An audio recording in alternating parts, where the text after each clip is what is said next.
Evanston Outlaw Baseball is live on the radio at 99.1 FM KNYN and online at mylocalradio.com. This year, Wyoming Legion AA Baseball is the show. Follow the Wyoming Legion Post 41 Evanston Outlaws throughout the summer as we bring you live video and play-by-play coverage. Being brought to you by Dr. Todd Hoover Chiropractic, Cash Honda Yamaha, Wyoming Dental Specialties, Mountain West Business Solutions, Trona Valley Federal Credit Union, Bear River Dental of Evanston and Black's Fork Dental of Mountain View, Ellingford Brothers, Uinta County School District No. 1, the Bear Lake Convention and Visitors Bureau, West Star Printing and Rocky Mountain Sign, the Legal Tender Restaurant and Best Western Dunmar Inn, the Evanston Recreation Center, the Littlest Wood Shop, Come On In of Casper, Plains Tire, Arrowhead Dental, Rocky Mountain Yeti, Dr. McKay Franken, First Bank of Evanston, and by Auto Farm Chevrolet. With the first pitch quickly approaching, let's head to the diamond.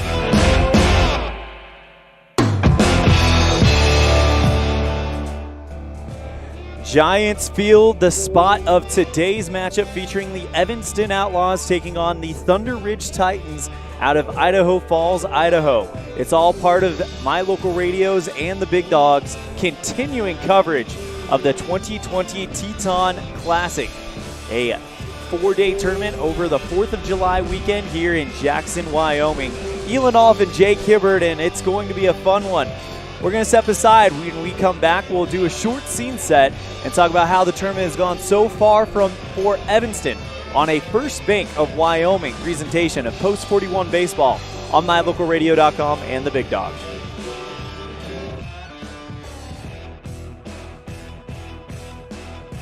You're in good hands when you choose Dr. Stosage and Dr. Buick at Wyoming Dental Specialties for dental implants and wisdom tooth extractions. They work with passion and focus. They use techniques and technologies that are modern and precise. With 2 decades of experience, their skills are highly specialized. If you need teeth extractions or dental implants placed, come see Dr. Stosage or Dr. Buick at Wyoming Dental Specialties, 50 Park Road, or call us at 307-789-9034.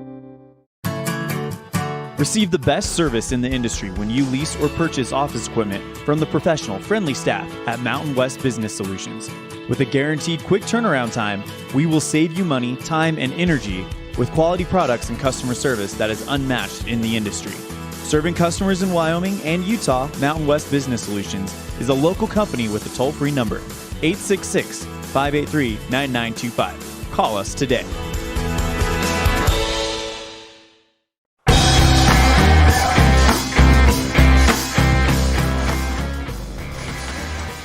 Elan Off here, joined by Jake Hibbard, bringing you live action as the Evanston Outlaws get ready to take on the Thunder Ridge Titans out of Idaho Falls, Idaho, in their third game, Evanston's third game of the 2020 Teton Classic. Let's go ahead and give you our scene set to kind of set the matchup. First, let's start with the Thunder Ridge Titans.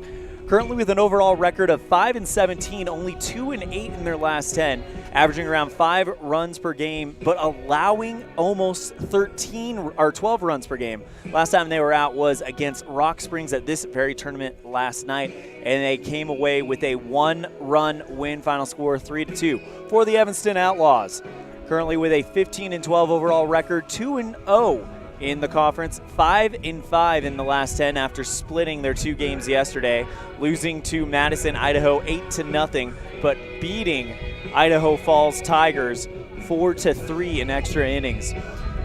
Averaging around 7.5 runs per game, but allowing 6. So, of course, the defense is something that needs to tighten up as we approach the conference season. Jake Hibbard, one thing that we have noticed is that when Evanston plays error-free baseball, sorry, I had to think of the right word, they are a pretty good team in that they can lock down on the defensive side of the ball. Yep.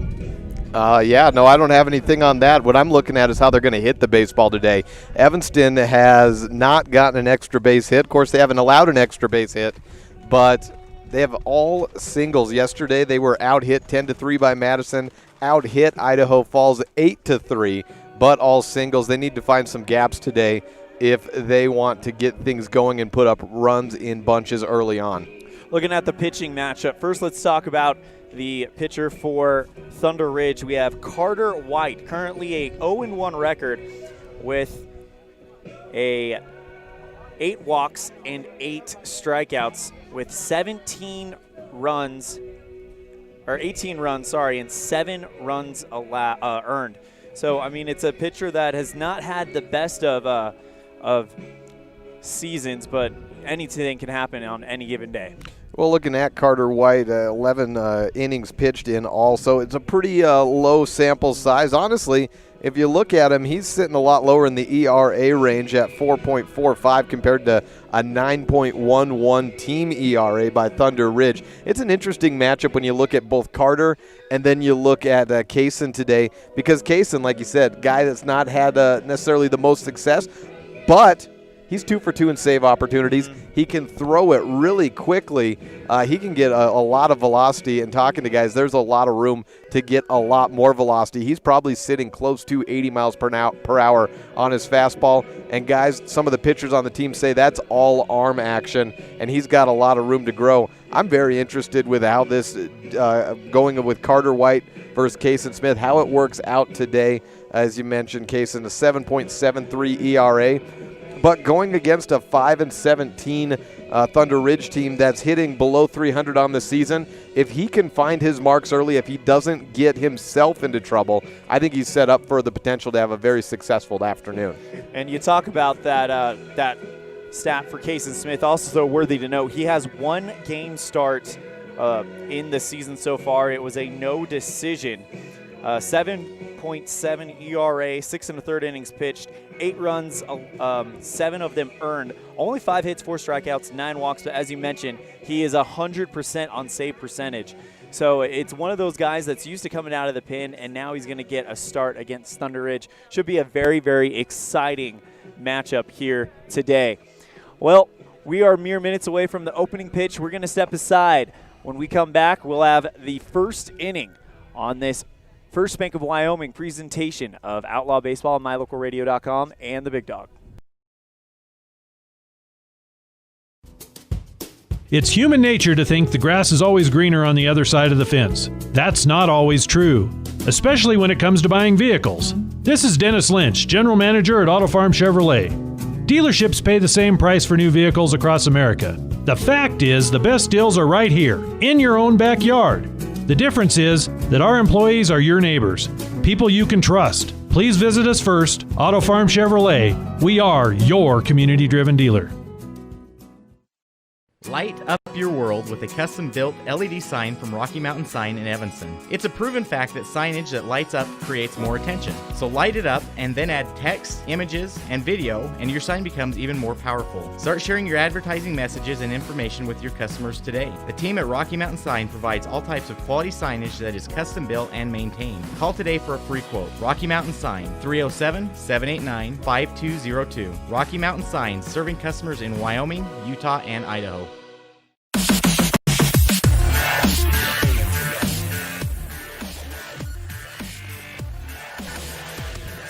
Well, the field is set, and we are ready for the start of this one as soon as we get our looks like our scoreboard camera got bumped. We're going to have to fix that for you. We're getting ready to start this game between Thunder Ridge and the Evanston Outlaws. Well, Elan, today it's a little bit windy. If you're looking straight out to dead center field, you won't see any flag movement, but do not be fooled. It's swirling a little bit. There's some dust flowing around just a little bit. They wet the field in between games. Jackson does an outstanding job of maintaining their field. However, as the game goes on, the dust will get a little bit drier, and expect some dust in the eyes if you're in the stands. If you're watching at home, you may get a little dust in the eyes even just watching this contest. So that could definitely play a factor when we're looking at that pitching matchup. And again, going back to who's on the mound today, kind of an interesting situation. Carter White for Thunder Ridge. He's a guy who's not going to really bring a ton of speed. They say his fastball's going to sit somewhere in the high 60s maybe, and a breaking ball that could break left, it could break right, it could break up, down, sideways. It's not necessarily a predictable breaking pitch, just that is his off-speed pitch. For Kaysen Smith on the Outlaws side, ton of power, and a lot of raw ability. Ryan Fisher's caught for him. I asked him before, what's he hitting? He says probably 78 to 80 miles per hour on that fastball. So that's good enough speed. That plays in the state of Wyoming. It really just depends on how he's going to zone in. He says he's got pretty good location, but you can't work yourself into trouble. And if you do give up a couple of walks, a couple of early hits, or forbid a couple of early hit batsmen, working through and trusting your defense will be a big factor in today's game. Elan, as we're into day 2 of this tournament, beautiful facilities, little bit of wind. I was saying I think it might play a little bit of a factor in those batters' eyes. They're used to it in the state of Wyoming, but certainly sunglass weather today for these batters, whether you're from the left side of the box or the right side. It shouldn't matter come fourth inning time. No, definitely not. And one thing, going back to Kason Smith, had a chance to talk with today's starting catcher, Jagger Mitchell. Asked him, well, so what's Kason throwing? And his exact words, a really good fastball and a really good slider. So he's definitely, as you mentioned, a power pitcher, and it'll be very fun to see him work. And he calls it a curveball. He refers to it as a curveball, but the arm slot angle is it's a slider. And occasionally he'll mix in a little bit of a changeup. However, if we don't see that today, it wouldn't necessarily be a surprise. It's just an option and a pitch he's been working on. Kason, a rising senior from Kemmer High School, it's really been a pleasant thing to see these last few years. The contributions from players not just in Evanston but around the valley and up in Kemmer as well. You get some players, Clayton Moyles, Kason Smith out of Kemmer. You get Gus Allred out of the valley. And that's what's helped lead to the depth of this Outlaws team as they've moved into the AA ranks. And this, as we talked about yesterday, we've seen some incredible pitching depth from this Evanston team. Talking with Coach Chad Thompson, asking him what's the plan if they need to go to someone else. He says, well, everyone can pitch that we brought with us. So it really is kind of a roll the dice type situation. They do have certain plans for games later on this week that they certain guys are unofficially not available because of that, but it'll definitely be one of those situations where if Kason does need some relief, it could be anybody that comes out of the pen. One thing that's interesting to note is the Outlaws are 2 of 2 up to this point in coin tosses, so they've been the home team both times. Will they go 3 for 3? I think the coin toss may have already happened, or I don't know if we've actually had umpires at home plate. So if Evanston can get a third coin toss to go their way, being the home team is always a great advantage, of course, in these tournaments. You hope they go quick. It's 15 runs after 3, 10 runs after 4, 8 runs after 8. But as we saw yesterday, when it didn't go like that and it came down to the wire, the bottom of the 8th walk-off situation where Gus Allred hit a single over the second baseman's head to drive in Jagger Mitchell for the victory, having that ability to say just one hit and the game's over can make all the difference in a conference or a tournament game, no matter what it is. And talking with the coaches, this is one of the last tournaments that with games that quote-unquote don't matter. Yep. After this, they go and play 2 against Jackson right there in Evanston to continue the conference season. Then they'll go to Cedar City next Friday and Saturday. Our friend Ryan Steinekert will have the action for you there. And then the Evanston Outlaws are pretty much stuck in conference mode for the rest of the regular season until we get to that state tournament, August 5th through the 9th in Rock Springs, just down the road from us. Not very far from you at all. As we mentioned with the Thunder Ridge Titans, they're hitting .282 on this season, and their slugging percentage sits at .347. So as we mentioned that the Outlaws have not gotten a single extra base hit this tournament, there's not been a lot of extra base hits to go around for the Thunder Ridge Titans. They come in averaging just about 5.5 runs per game, but are giving up more in the neighborhood of 9 to 11. I'm blanking on that for a moment. However, it wouldn't be so bad. It's just the unearned runs that have killed this team so much. So it's so much defensively that if they can have a sharp game, you mentioned Elan, if Evanston can play air-free baseball, if Thunder Ridge can get lightning in a bottle and play some air-free baseball, they're averaging almost 5 unearned runs per game. So you cut that out, if you could for a contest, they're getting about as many output runs as there are giving up earned runs. It's those unearned runs that have killed Thunder Ridge, as that's what happens in baseball. You give up free passes, you're going to lose some games. Well, we're still waiting for the start of this one. In the meantime, we're going to step aside. When we come back, we'll hope to have the start on this. Not sure what the delay is, But we'll be right back after this on a First Bank of Wyoming presentation of Outlaw Baseball on My Local Radio and the Big Dog. It's human nature to think the grass is always greener on the other side of the fence. That's not always true, especially when it comes to buying vehicles. This is Dennis Lynch, General Manager at Auto Farm Chevrolet. Dealerships pay the same price for new vehicles across America. The fact is, the best deals are right here, in your own backyard. The difference is that our employees are your neighbors, people you can trust. Please visit us first, Auto Farm Chevrolet. We are your community-driven dealer.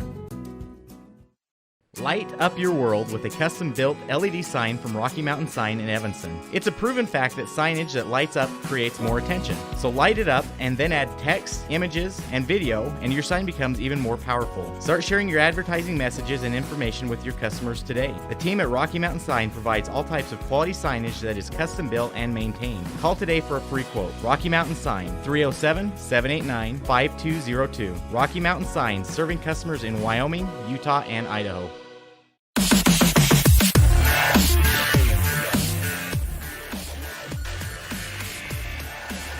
Evanston Outlaws still warming up on the first base side of the field. Coach Mitchell, Jason Mitchell, with his patented baseball bat and helmet backwards technique, warming up the defense for the Evanston Outlaws. Saw some Thunder Ridge Titans swinging the baseball bat earlier, which might give the impression that maybe they were thinking that they're batting first, but we still have not seen an umpire show up yet. So in a bit of a holding pattern. In the meantime, let's go ahead and talk about what we have seen over the last day. The first game for the Evanston Outlaws was 10 o'clock yesterday, taking on the Madison, Idaho team. Final score of that one was 8-0, but it was one of those ones that kind of got away in the latter part of the game. Evanston pitched very well. Jagger Mitchell, only one of those 8 runs earned as he takes the loss.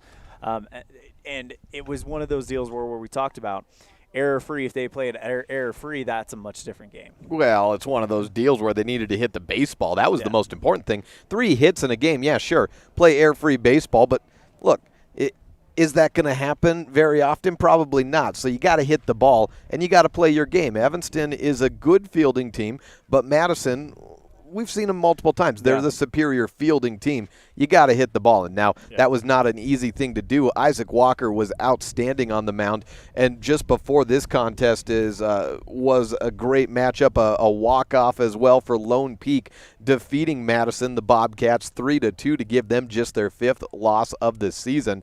They threw their ace and Rydalch out at them, and you can see that Madison team out of Idaho, a 5A team from Rexburg, can match up pretty well with a condensed and even stronger than you saw last time at the Ross Kesterson Memorial Lone Peak team, because everyone's on the same program this time. That was a great team. No shame in losing that game. However, you have got to hit the baseball better. They've got to get the sticks working today, because while they did get it going against Idaho Falls with 8 hits, and Idaho Falls, a good program as well, got to get a double. Got to get something into the gaps. And look, that's hard to do.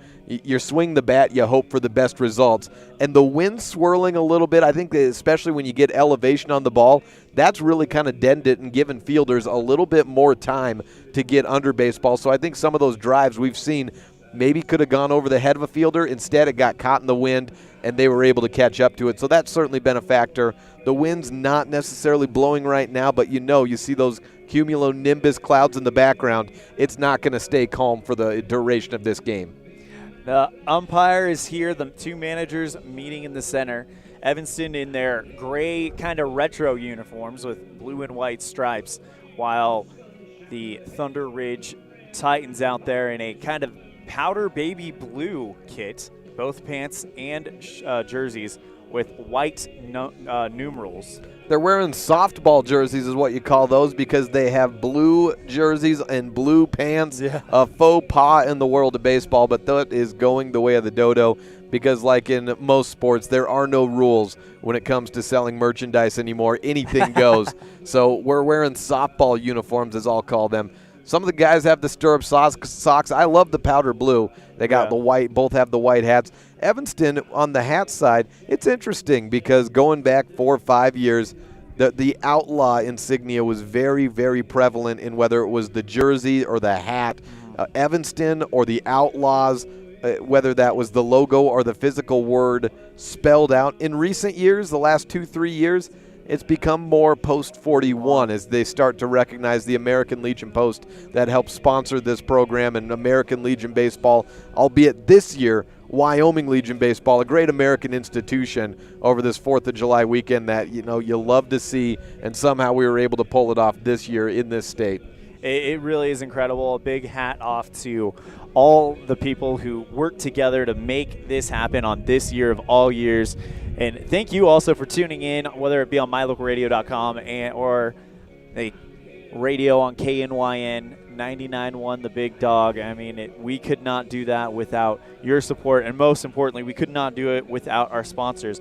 Our broadcast brought to you in part by Superior Rental and the Gun Room at 371 Prospector Drive in Evanston. A full line of Cub Cadet equipment in stock and ready to take home today. That is Superior Rental and the Gun Room at 371 Prospector Drive in Evanston. ELAN OLLIFF and Jake Hibbard bringing you the action on a glorious Friday afternoon. Haven't gotten a sign of whether or not who's home, who's away, and it may have been signaled.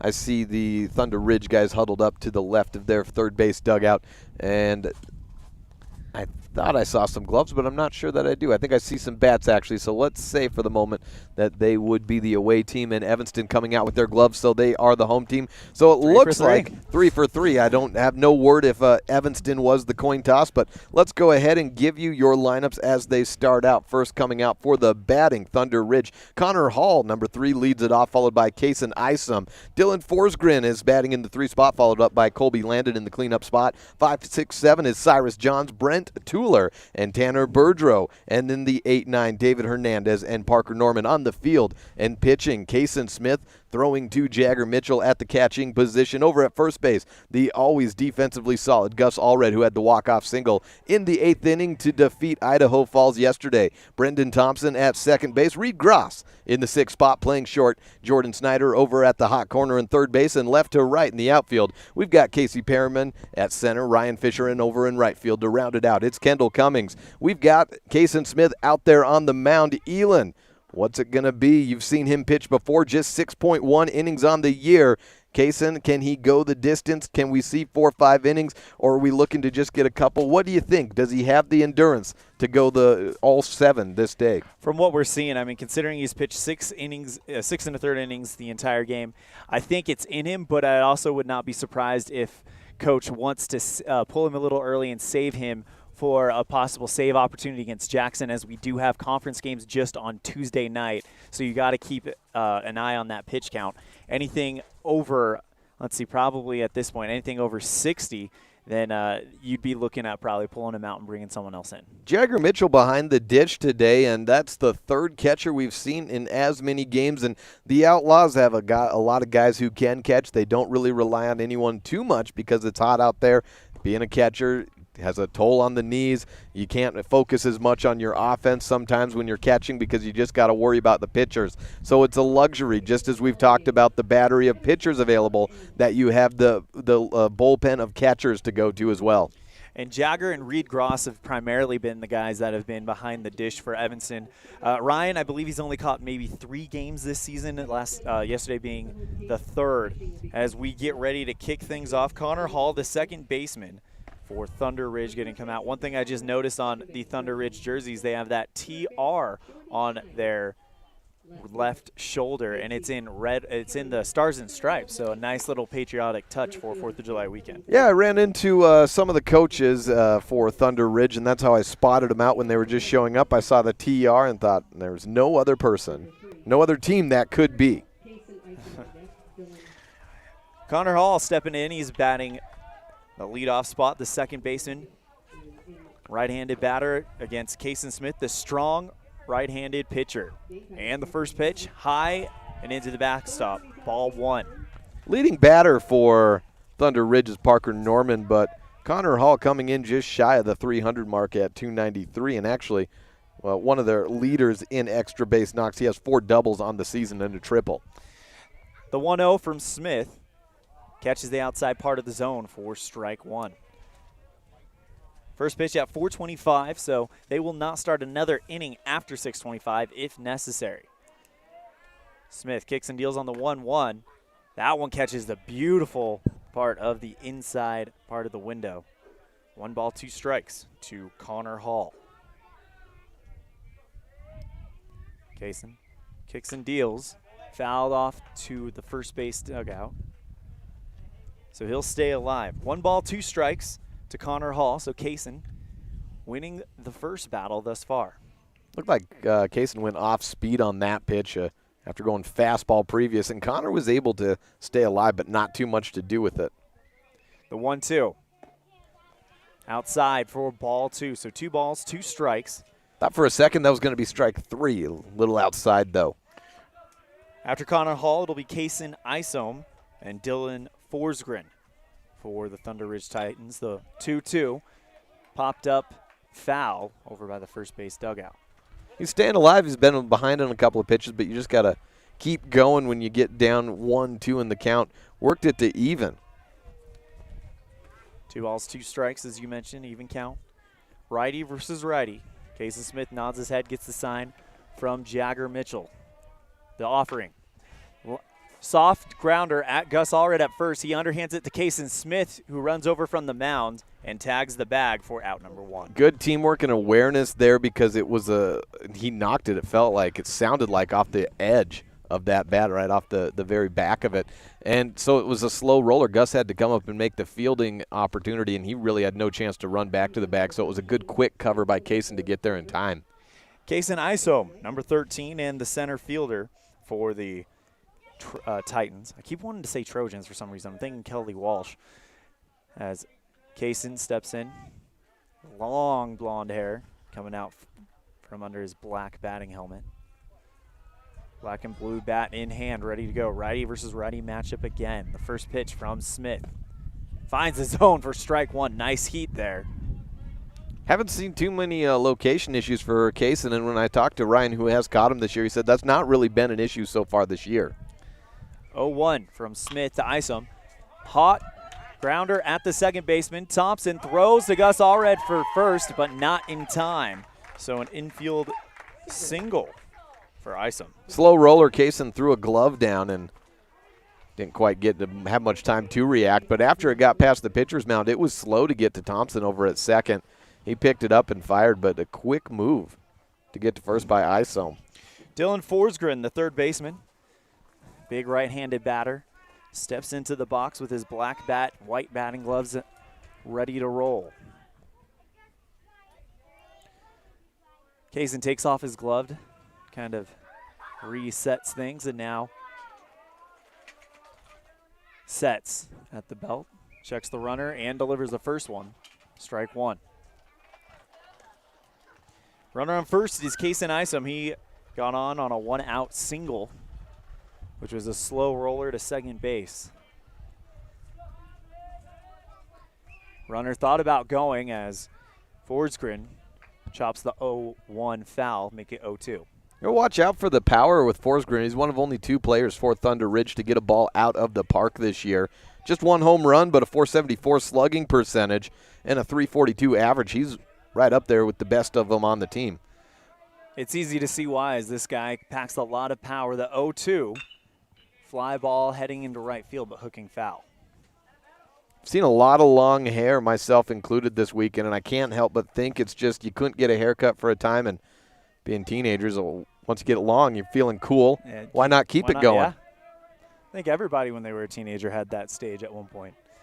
Kaysen Smith throws back to first, and they've got Isom in a pickle. Good defensive work here by Evanston. Can they finish it off? Back and forth they're going in between first and second, and Brendan Thompson runs down and gets Isom cut down trying to steal in the pickle. Well, it was a good pickoff by Kaysen. He held on in the set position just long enough to get a jump out at first, and then it was just a matter of defense to finish it off. So now that it makes it 2 down for Dylan Forsgren, and the approach changes as you don't have anyone on base with no balls and 2 strikes. Breaking ball goes upstairs for ball 1. 1 ball, 2 strikes. If Forsgren can get anything in the gap, it certainly takes away that threat of getting a run on early. Mitchell sets the glove, the 1-2 outside, and it's 2-2.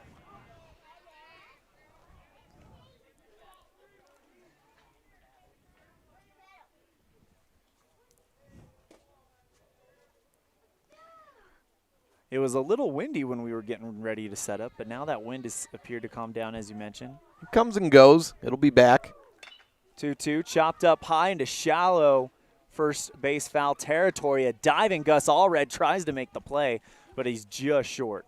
I never thought he had any chance at it. It was not that far away. He's got a long frame. I'm not sure if Gus is 6'1", 6'2", somewhere in that neighborhood. But he used every inch of that trying to get to the baseball. 1 ball, 2 strikes to Dylan Forsgren, the power-hitting third baseman on the right-hand side of the batter's box. Kason Smith with the delivery. Chopper at Brendan Thompson at second, throw to first for out number 3, and the Titans go 1-2-3. So Evanston's able to get around the single by Isom and keep it no score. We're headed to the bottom of the first after this on a First Bank of Wyoming presentation of Outlaw Baseball on My Local Radio and the Big Dog. You're in good hands when you choose Dr. Stosage and Dr. Buick at Wyoming Dental Specialties for dental implants and wisdom tooth extractions. They work with passion and focus. They use techniques and technologies that are modern and precise. With 2 decades of experience, their skills are highly specialized. If you need teeth extractions or dental implants placed, come see Dr. Stosage or Dr. Buick at Wyoming Dental Specialties, 50 Park Road, or call us at 307-789-9034. In today's world, with so many places to shop and so many options to choose from, sometimes you have to boil it down to one simple question: where do I get treated the best? At Cash Honda Yamaha in Logan, we work hard to make sure every customer knows how much we appreciate them. We love what we do, and we believe in the products we sell. Our goal is to build a lasting friendship with every customer so we can serve you and your family for generations. Visit us today, Cash Honda Yamaha, 3765 US 91, Hyde Park, Utah.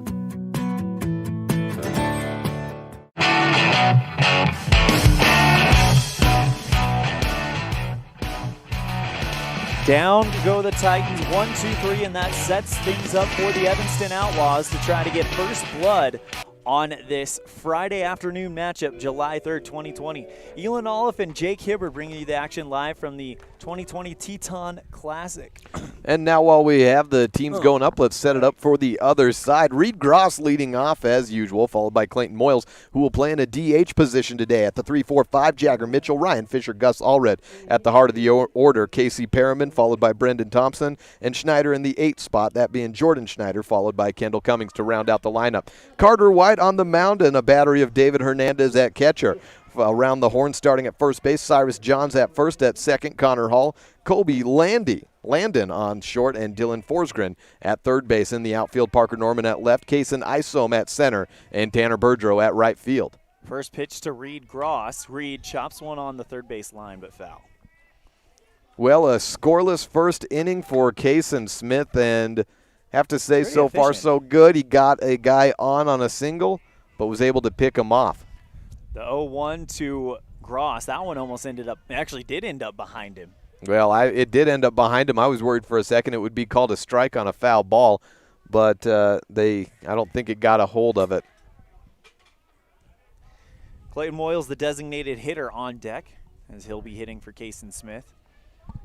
Reed Gross with a great season happening, but on the bat I think we can see a little better than the 3-13 we've seen. He chops one along the third base line. He's headed for extra bases as the third baseman, Dylan Forsgren, wasn't able to calm that one down. Head first dive, and Reed's in way ahead of the throw. In fact, they never even get it 2 second. Quick liner just towed right down that third base line and somehow stayed fair.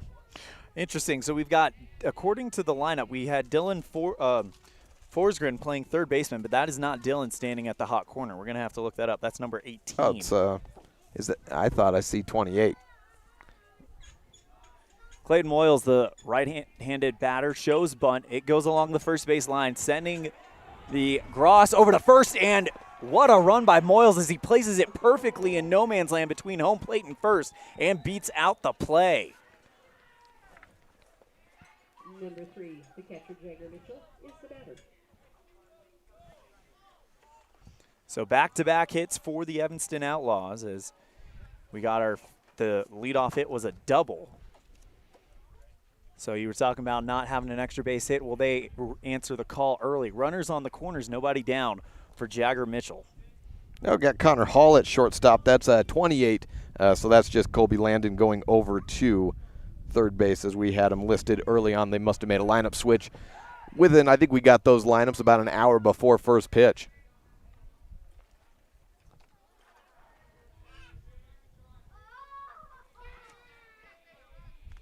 White with the black eye black, kind of like the long stripes going down his cheek. First pitch to Jagger Mitchell, called a strike.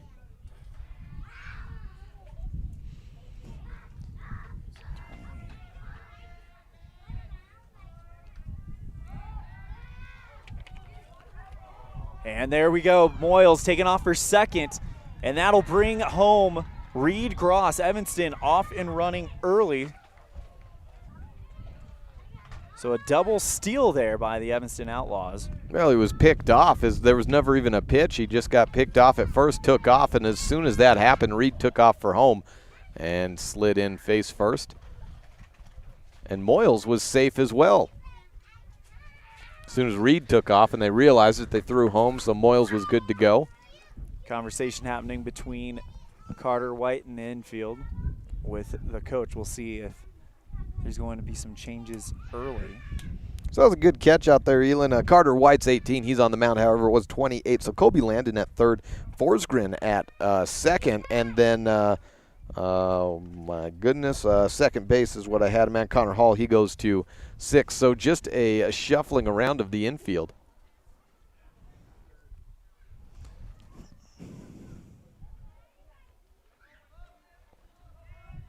So still 0-1 to Jagger.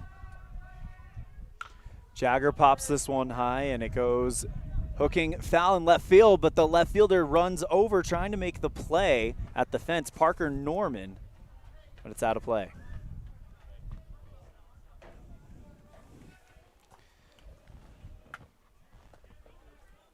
So far, I think the Outlaws are handling the pitching of White as he's not going to bring a lot of heat, and sometimes that actually messes with the Outlaws hitter. They've struggled hitting guys that are in the high 60s opposed to the 80s. Jagger chops the 0-2 foul, and he's going to stay alive, much like we saw in an at-bat against Madison, Idaho, where he just took foul after foul after foul. Mitchell ended up going 1 for 3 in that contest. Next pitch to Jagger, tries to pull along the third base line, which he is accustomed to doing, trying to bring in Moyles from second. I've noticed that Jagger, on the stats, he's been hit 12 times by a pitch this year. That leads the team by a wide margin. His older brother, Griffin, always led the team in hit by pitch as well. 0-2 taken along the third base line again, but foul.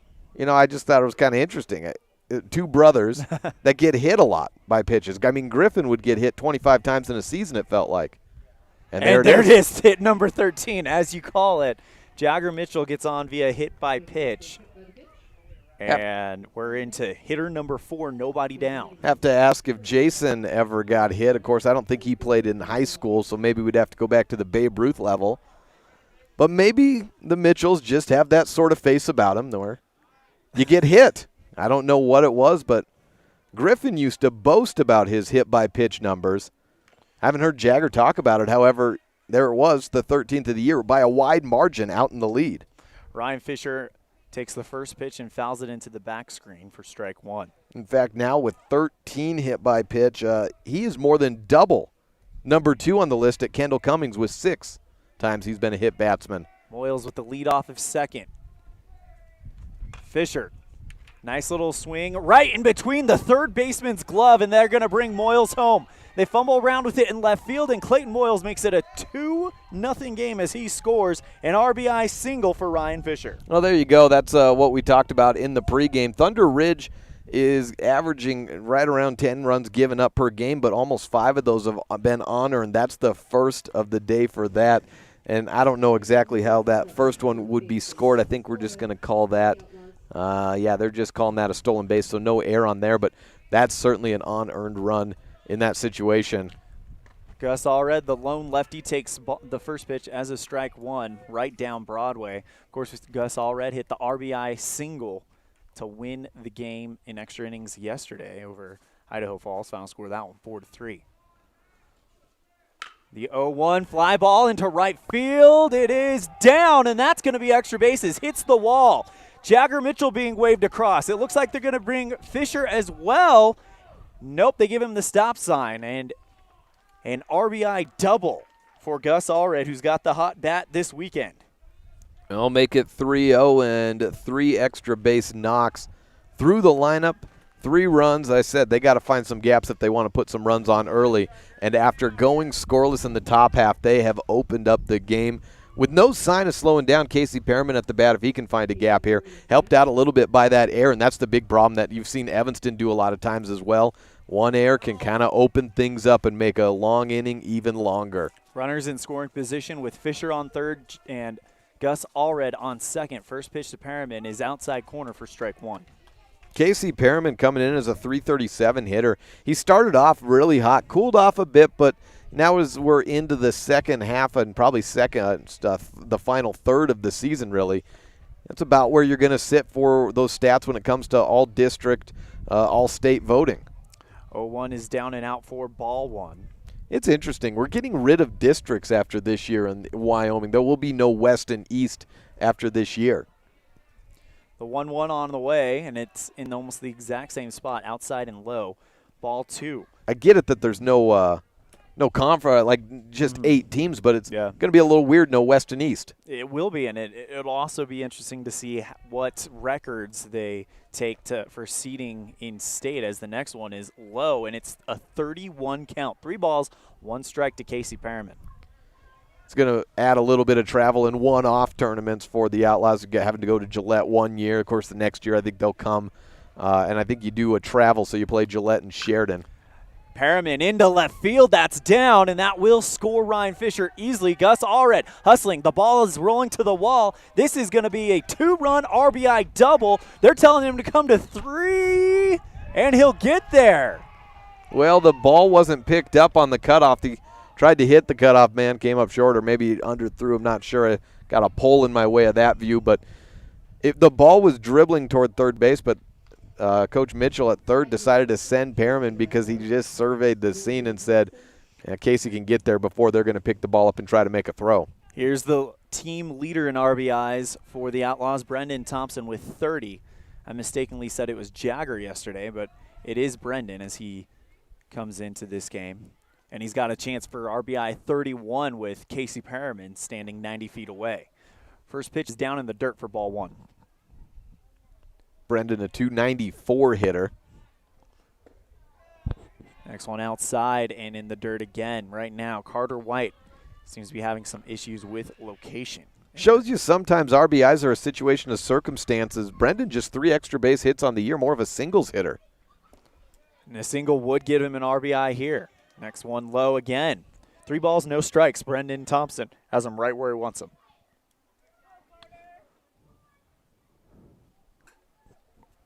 Carter White, right-handed pitcher, finds the window for strike one. Like a breaker there. Came on the inside third of the zone. Good pitch by White. 5-0 already here in the first inning on the Impact Physical Therapy scoreboard. Evanston Outlaws on top. Next pitch is outside, and outside corner. Brendan Thompson thought he was taking a free trip to first, but instead it's a called strike, and now after being up 3-0, it's a full count. Certainly thought it was a ball, and Thompson, a patient hitter, now has to choke up and see what he can get. Thompson, kind of a light swing into the gap between first and second, and there's RBI 31 as Casey Perriman comes home. This is getting ugly quick. 6-0 here in the first. Slapped it opposite field, and that's what you got to do, is said choke up and see what you can take. Took what White gave him, a pitch on the outside edge, and slapped it opposite. That'll work, and it, as he said, RBI 31 comes on his 18th single of the season. Jordan Schneider with a runner on first, nobody down. Swing, balls in the dirt. Brendan Thompson not necessarily a threat to steal, but he'll take advantage of any opportunity he can get. I've been talking Brendan up this whole weekend, so I'm going to say he is a threat to steal. In fact, take off and run, Brendan. Let's see what you got. Let's see those wheels. One more step. Come on now, Brendan. They throw over. Yeah, see, here we go. I'm talking him up. We're pretty close to the pitcher. The catcher's telling him, watch out. Like, don't be fooled. Brendan Thompson, he's got wheels.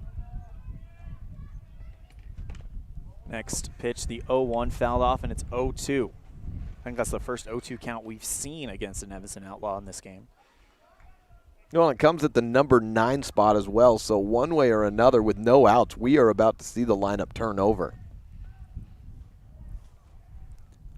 Runner on first with nobody down, the 0-2 in outside corner in the zone, and a strikeout looking for Jordan Schneider. Here comes Kendall Cummings, who is the number 9 hitter. Yeah, so excuse me. So like I said, you avoid the double play here. You get to see the lineup turn over. Schneider was really patient there and got caught. It looked like a breaker there. I like White, what he's doing. He's throwing it across the middle. Now, a lot of guys have got a hold of it, but if you're going to sit on him, he'll strike you out because he's not going to try to do anything too crazy. Kendall pops the first pitch up to the third baseman, who ranges over and makes the grab. Well, we see Reed come up. He gave Evanston at the bottom of this inning to start off their first extra base hit of the entire tournament in game number 3, and that was the start of things to come, sitting at 6 runs now. Next one, first pitch to Reed Gross, and it goes in between the shortstop and the third baseman, and their Outlaws will just go station to station. Ground ball into left field.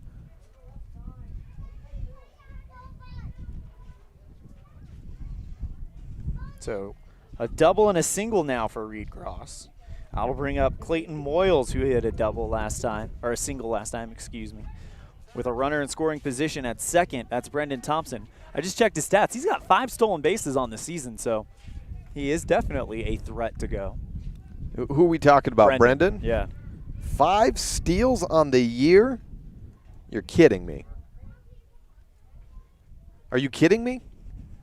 You're being serious. This is a vocal. No, this is a vocal back and forth. Right there, 5 steals according to Game Changer. Yeah, he couldn't have been the lead runner. He was probably a double steal. Hey, Brendan, you take off this. We'll have someone take off to second. You run home. I was just talking him up, and now I'm talking him down. What am I doing? Say, awful, interesting change of pace there. Hey, I've known him a long time. Apologies to the people out in Michigan listening right now. Yep. Look, he's basically Usain Bolt. How close is he to the lead in steals at 5 then? Fisher's got 10. Okay. So Fisher's doubled up everybody else, and then Mitchell and Gross has 7. Moyles flies one into right field, and that will get down. Thompson thought about going, but he holds up, and the bases are loaded. So another single by Clayton Moyles. Evanston looking very good here.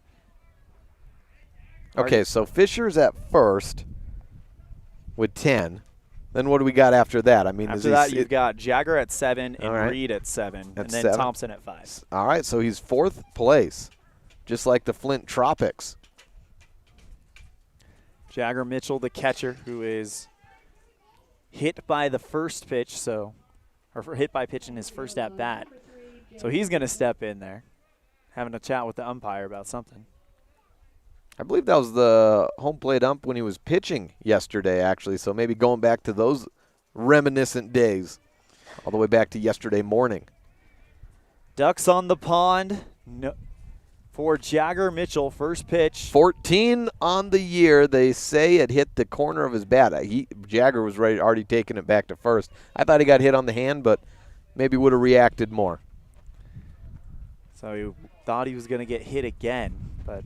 Oh, they say leaned out. All right. I got called for that one time. Well, did you get thrown out of the game or just sent back? Just sent back. All right. Well, that's good. And that's for Jagger. They say you got to try to get out of the way. So he did get hit, but it won't count. 1 ball, no strikes. Jagger lines one into right field, goes oppo, and that is another RBI single. Here comes Reed Gross headed for second, and they hold Moyles at third. Runners on the corners. 2 more runs for the Evanston Outlaws.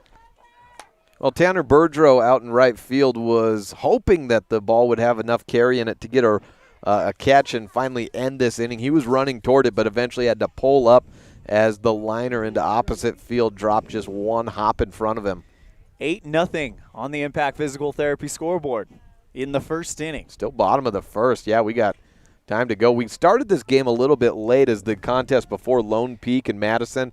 I thought those were the 2 best teams in the tournament, and it certainly played out to be in that contest. Catcher David Hernandez walks up with his glove outstretched and gives him a sign, maybe saying, let's change the sequence a little bit. Evanston with a win over Lone Peak. They take them on. Is that tomorrow? Or tomorrow.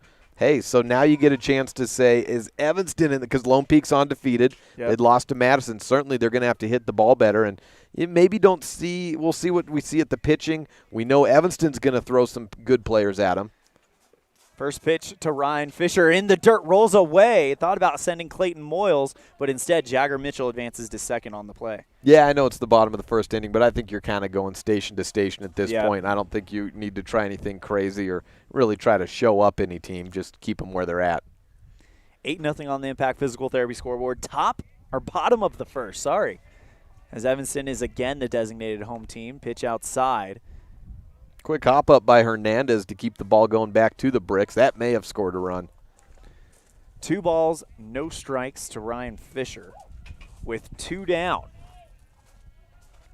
Gus Allred on deck. If Fisher gets on, which he laces one at the shortstop, and it swallows him up, it'll be a reach on an error. Yeah, it's probably going to be ruled a reach on error. I think the way he was hustling for first and the speed of Ryan, I think that's an infield single, honestly, but you get the bobble, it's probably going to be moved as an error. I don't think in his position with a little bit slower of a ground ball that it would have really mattered, though. Jagger Mitchell goes over to third on the play, and here's Gus Allred, who hit an RBI double to kind of start all this off. And first pitch he puts into the gap between center and right. Jagger Mitchell just jogs home. Fisher digging for third. They're sending him. This is going to be an 11-run lead for Evanston after the second 2-run RBI double by Gus Allred.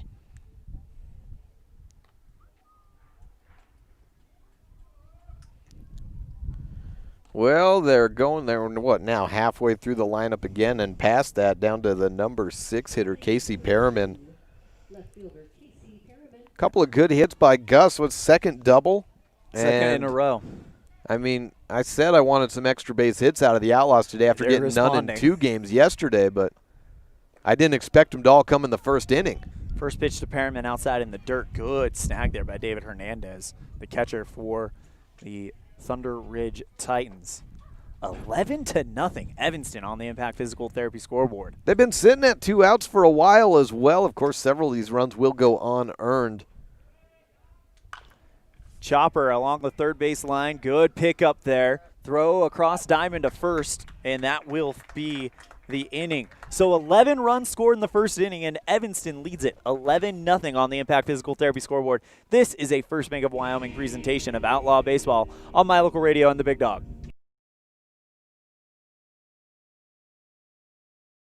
Wyoming is unique. When it comes to high school sports, we might travel 6 hours to a game, but when we get there, we know the other team, their parents, and the coaches. Wyoming is like one small town with really long streets. When your travels take you to Evanston, always stay with your friends at the Best Western Dunmar Inn. Clean, comfortable rooms, a restaurant serving healthy, delicious food, and breakfast is always included. If you're bringing the team or following the team, stay with us every time you're in Evanston. The Best Western Dunmar Inn.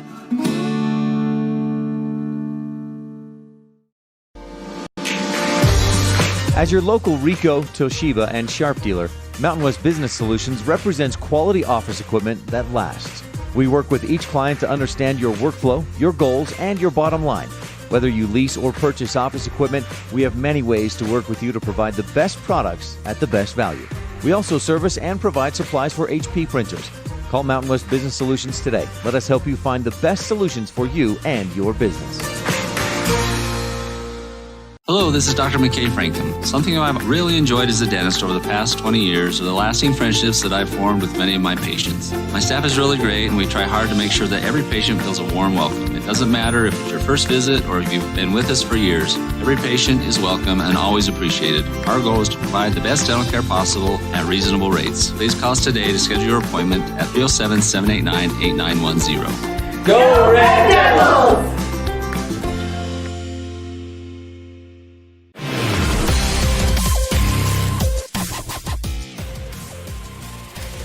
11-0 as we head into the top of the second inning, and it's all Evanston Outlaws. ELAN Off and Jake Hibbard bringing you the action live from Giants Field. Our broadcast brought to you in part by HIBBARD Chiropractic on 545 Cheyenne Drive in Evanston. He does allergy programs along with other chiropractic stuff. Our friend Ryan Sandkert has a fun story about how he struggled with allergies, saw Dr. Hoover, and now he is allergy-free.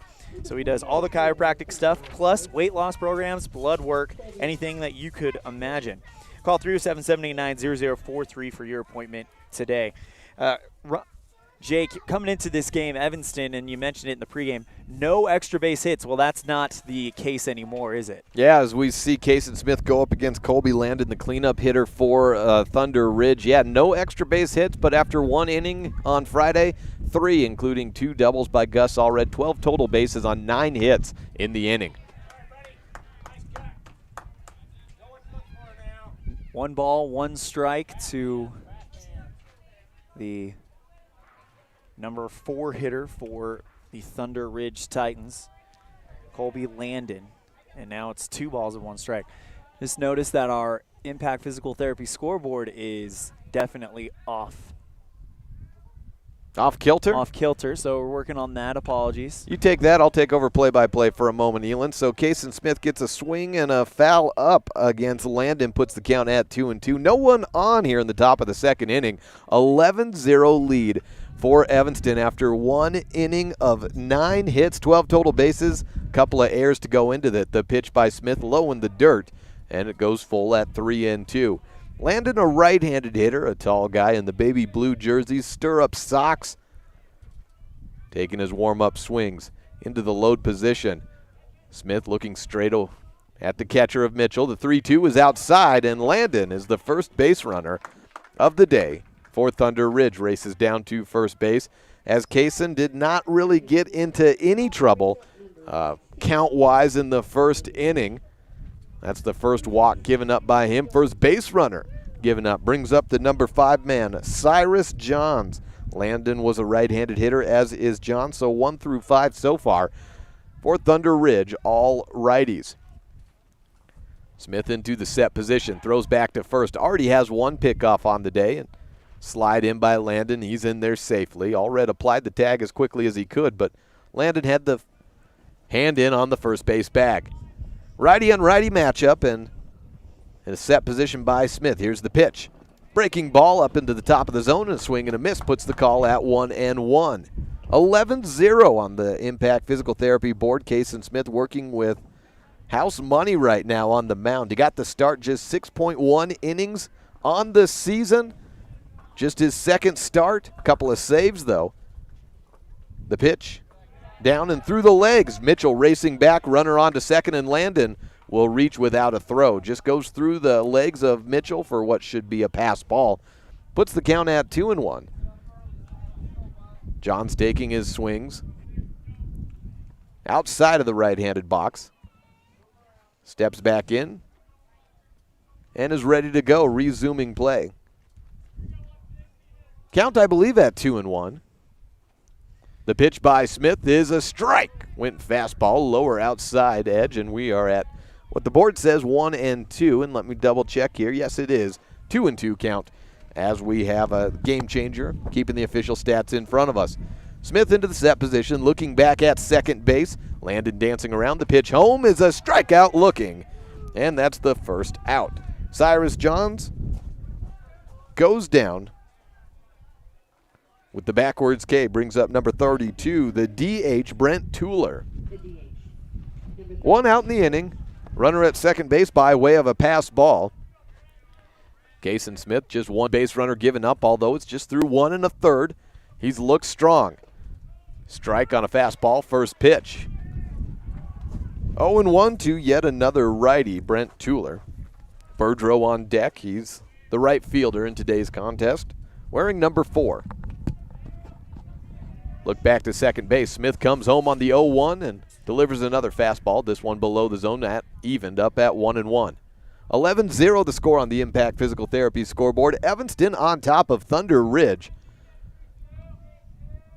Thunder Ridge out of Idaho. Evanston just, of course, south out of Evanston, southwest corner of Wyoming. Fastball again for Smith and a strike called.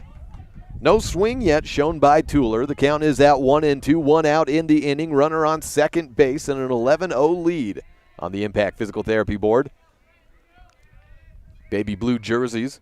The pitch comes home to Tueller, slaps it opposite field into the glove of Thompson at second. Tosses over to Allred at first. There's 1 out, and now another, 2 gone. Runner advances on to third base, bringing up Tanner Boudreau. RBI situation, a runner 90 feet from the plate.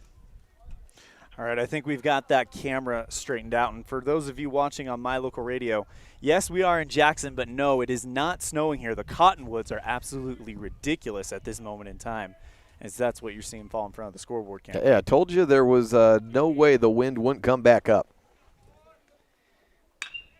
Smith comes back and slapped into center field. A 1-2 hopper into the glove of Fisher. Scores the first run of the day for Thunder Ridge as Colby Landon touches home. Reached on a walk, onto second with a pass ball, third on a ground out, and home on a single. The first hit given up by Kason Smith of the day. Takes it down to David Hernandez, the catcher. Hernandez made a nice play, hopping up late in the bottom of the first inning to avoid what would have been another run. Now gets his first plate appearance and another righty, as we're now 8 deep into the lineup. 2 outs and an 11-1 score on the Impact Physical Therapy board in favor of the Outlaws on the field. To the batting Thunder Ridge. Man on first base. Takes a lead off. Gus Allred holding tight to the bag. Smith looks over to first, takes a toss, and back in safely is Boudreau. Good slap hit by Boudreau as he did what he could and took it right back up the middle over the head of Smith and into center field in front of Fisher. Swing and a tip foul by Hernandez goes back into the webbing, protecting us all from getting hit with the baseball. You know, it was sometime around 1904 that they decided to put any protective webbing. Of course, back then it was just chain link or something like that, back behind home plate. Before that, you just didn't want to sit back there. Foul balls could be dangerous. It was also around 1900 that the foul ball actually began to get counted as a strike. Before that, you could foul off as many pitches as you want, and it did not go against your strike count. Back to play here after a brief delay. The 1-1 into the zone, and Hernandez started to go. Appeal down to first, or down to third, and it is strike 2. Number 8 hitter at the bat, man on first. 1 run in for Thunder Ridge, although they trail by 10 still here in the top of the second inning. Breaking ball inside, punch him out. Kason Smith sets down 2 looking in the inning. And we head to the bottom of the second. 11-1, the Outlaws of Evanston back up to bat on a First Bank of Wyoming presentation of Evanston Outlaw Baseball on MyLocalRadio.com and on the airwaves at KNYN 99.1 FM.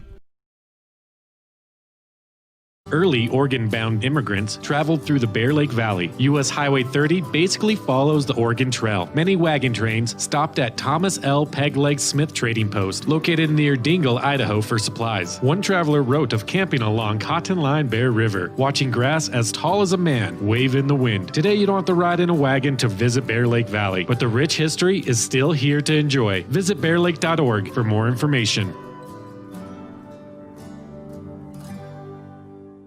At Ellingford Brothers, we're known for an excellent steel shop and quality cement. We also provide other products all year round. Sand and different sizes of gravel for road base and landscaping in the summer and fall. Traction in the winter and mud control in the spring. Bark for landscaping in the summer and winterization in the fall. And topsoil. Spring, summer, and fall. Prices are always honest. Pickup or delivery. Ellingford Brothers, your year-round source for so many things. Stop in today at 221 County Road in Evanston.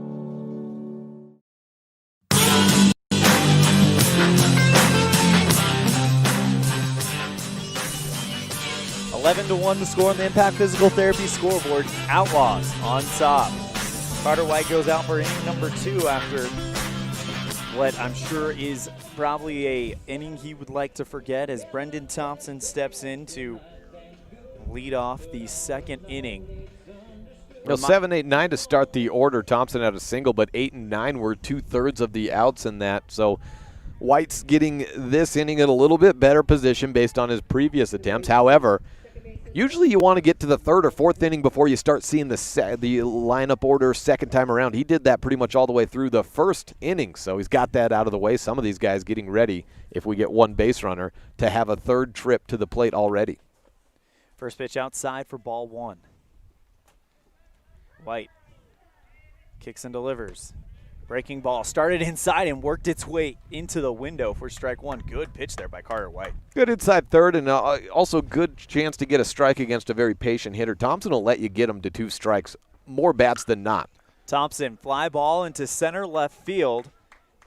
Isom camped out under it, routine catch for out number 1. Got a little bit under that one, but rightfully so. After seeing the breaking ball the first time, he sees it again, Thompson does, and he holds back and hammers it. Just a little bit under the ball, but hard to, you see that curve coming in or whatever you want to call that break. You want to sit back and take that looper deep. Jordan Schneider, who's 0 for 1, was struck out looking his first time, pops the first pitch up way high, and it is going to be a pretty easy play there by Connor Hall at second base. Yeah, 2 quick outs for the Outlaws, and the 10-run lead, yeah, you're feeling good, but a little bit of momentum going away. Now 2 down, and the number 9 hitter in Cummings coming up. He was a fly-out victim, more of a pop-out victim in the first inning. Chopped out to third. Righty versus righty matchup. Kicks and delivers. Kind of a reach-out swing, and it's into the glove of the third baseman. He drops it, and Cummings keeps the inning alive due to the error. Yeah, well, he was out by at least 7 or 8 steps, it sure seemed like. But then at third base, the miss by Colby allows the inning to continue. Those errors are killers. Everything from now on's unearned, but it all counts on the board. So a chance for the Outlaws with Reed coming up for a 3rd time. He's 2 for 2 with a single and a double. Double to lead the game off. So he's seeing the ball well coming out of Carter White's hand. Fly ball into center field. Isom camps out under it and makes the grab to end the inning. So no hits and no runs on that one. It's still 11-1 on the Impact Physical Therapy scoreboard. We're off to the 3rd inning after this on a First Bank of Wyoming presentation of Outlaw Baseball on KNYN and the Big Dog. What do you do when you lose a tooth? Put it under your pillow. Under my pillow. Like a treasure chest so you could put it in. Why do you do that? Because then the tooth fairy comes. For the tooth fairy. So the tooth fairy can come get them. And then what happens? I get money. We may not be the tooth fairy, but we can still take care of your teeth. Bear River Dental in Evanston. In May of 2019, Uintah County School District Number 1 became the first school district in Wyoming to achieve a certified level 1 on high reliability schools by the Brozana Leadership Center. We're focusing on 3 levels. Level 1 is a safe and collaborative culture. Level 2, effective teaching in every classroom. And Level 3 is a guaranteed and viable curriculum. We are certified Level 1 in safe and collaborative culture. This is Superintendent Ryan Thomas. Congratulations to everyone in our district. Keep up the great work. Uintah County School District Number 1, Pathway to Excellence. Trona Valley Federal Credit Union is a not-for-profit financial institution. When you become a member, you are an owner of the credit union. We believe in people over profit, and that impacts the way we do business from our overall structure down to the smallest detail. Our philosophy sets us apart, and we're here for you. Earn more with our high-yield checking account, start a savings goal, check out our competitive loans, and much more. Become a member today. We're a caring partner dedicated to your financial success. Member NCUA.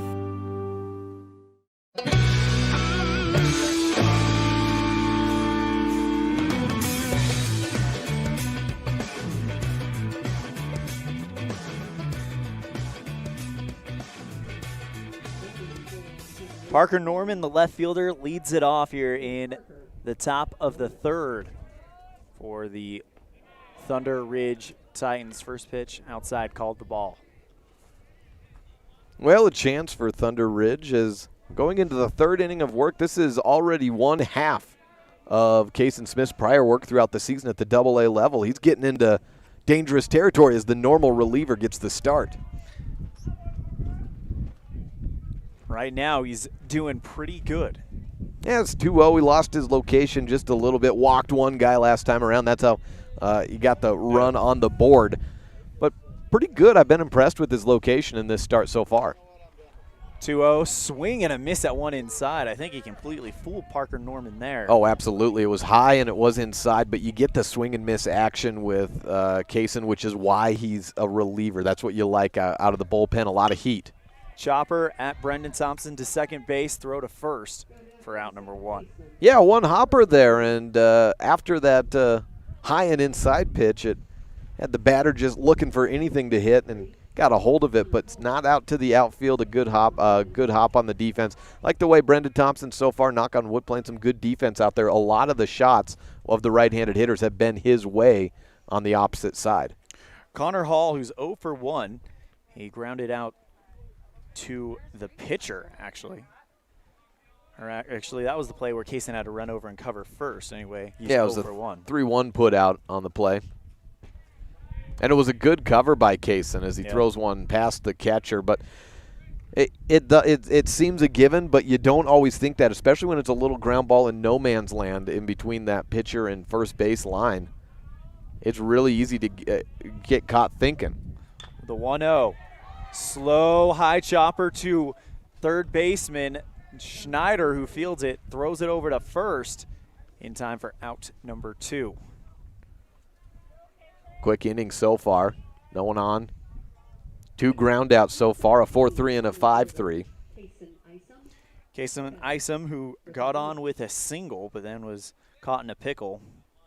And good work for Thunder Ridge last inning. They picked up an error with 2 outs, but didn't let it cost them. One pitch later, they were out of the inning after an inning where errors had cost them several runs. First pitch to Isom. Finds the gap between first and second. He's hustling to try to get the single. It's one of those fantasy camp moves out at right field with Kendall Cummings seeing the ball coming in hot on him. He picks it up off a couple of hops, and you think, I can gun him out from first. It's pretty tough to do. It's not undoable. You go for it there as long as you don't overthrow Gus. It was a little off to the left, but Allred was able to field it cleanly. So on my lineup sheet, it should be Dylan Forsgren, but this is not Dylan Forsgren, as this is number 5 for the Thunder Ridge Titans. Isom moving for second, throw to second by Jagger Mitchell, not in time, and Kason Isom gets a stolen base. Yeah, that's Hex out there taking the bat. Wrong number 5 as I tried to grab a name real quick, but Riker Hicks, that's right. So not Hex, it's Hicks. Riker Hicks, I'm guessing, is playing second then for Thunder Ridge. Have to see how they align it when they come out defensively. There's a 56 on the patch of Thunder Ridge, and then I think I see the Legion patch on the left side, so I'd imagine that's their post number. Yep. 1-1 count to Riker Hicks. A right-hander. Isom thought about going for third, kind of keeping Mr. Smith's attention. If you saw him, he was looking dead at him.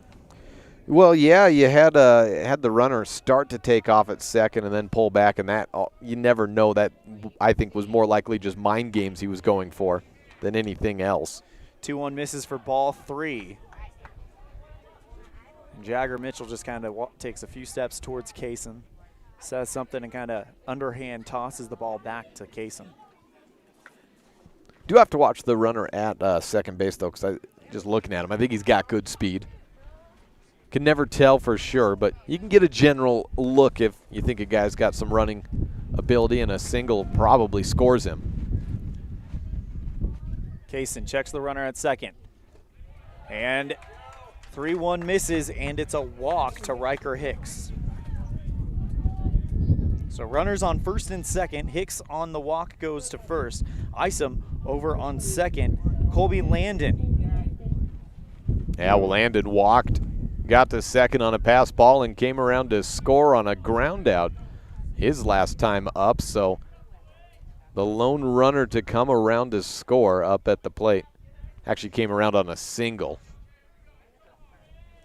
Was knocked in by Tanner Birdrow. Kason Isom with a lead. First pitch outside for ball 1 to Colby Landon.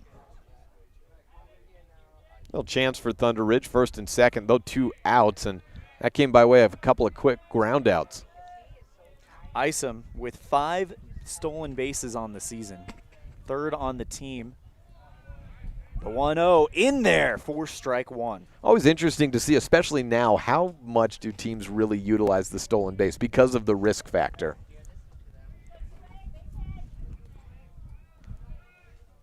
Kason definitely keeping an eye on Isom.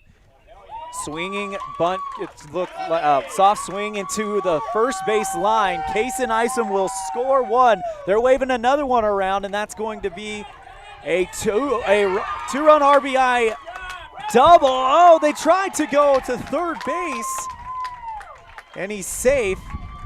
Schneider drops the ball. So a 2-run RBI double by Colby Landon. And it turns into a triple on the throw.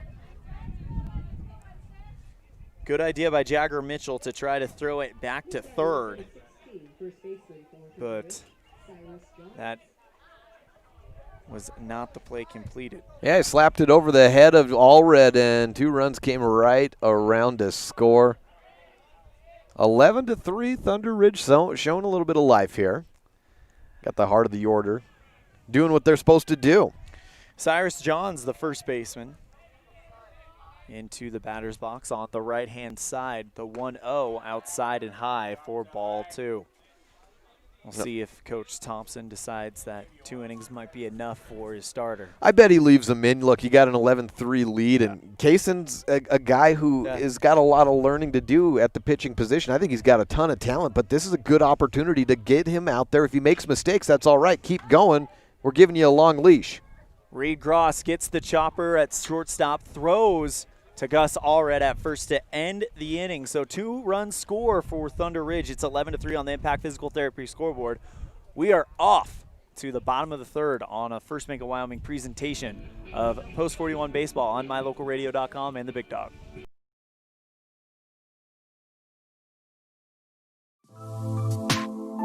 When someone says sleep apnea, it usually conjures up stereotype images. This is Dr. Jonathan Morgan. The fact is that sleep apnea affects people of all ages and occurs when there is an involuntary pause of breath during sleep. Are you always tired? At Arrowhead Dental, we offer oral appliance therapy as an effective, non-invasive treatment for certain types of sleep apnea.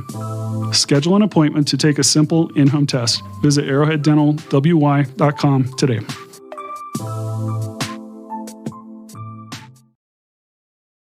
The best place to stay when you're in Casper, Wyoming is the Come On In Hotel and Suites. This beautiful log hotel offers 5 hot tubs, 1 pool, a fitness center, and fabulous indoor atrium. Offering jacuzzi and fireplace suites, the guest rooms are comfortable and relaxing. Plus, every stay includes a delicious extended continental breakfast. Whenever you're in Casper, stay at the best place. Come On In Hotel and Suites. Come on in today. Come On In Hotel and Suites, Casper.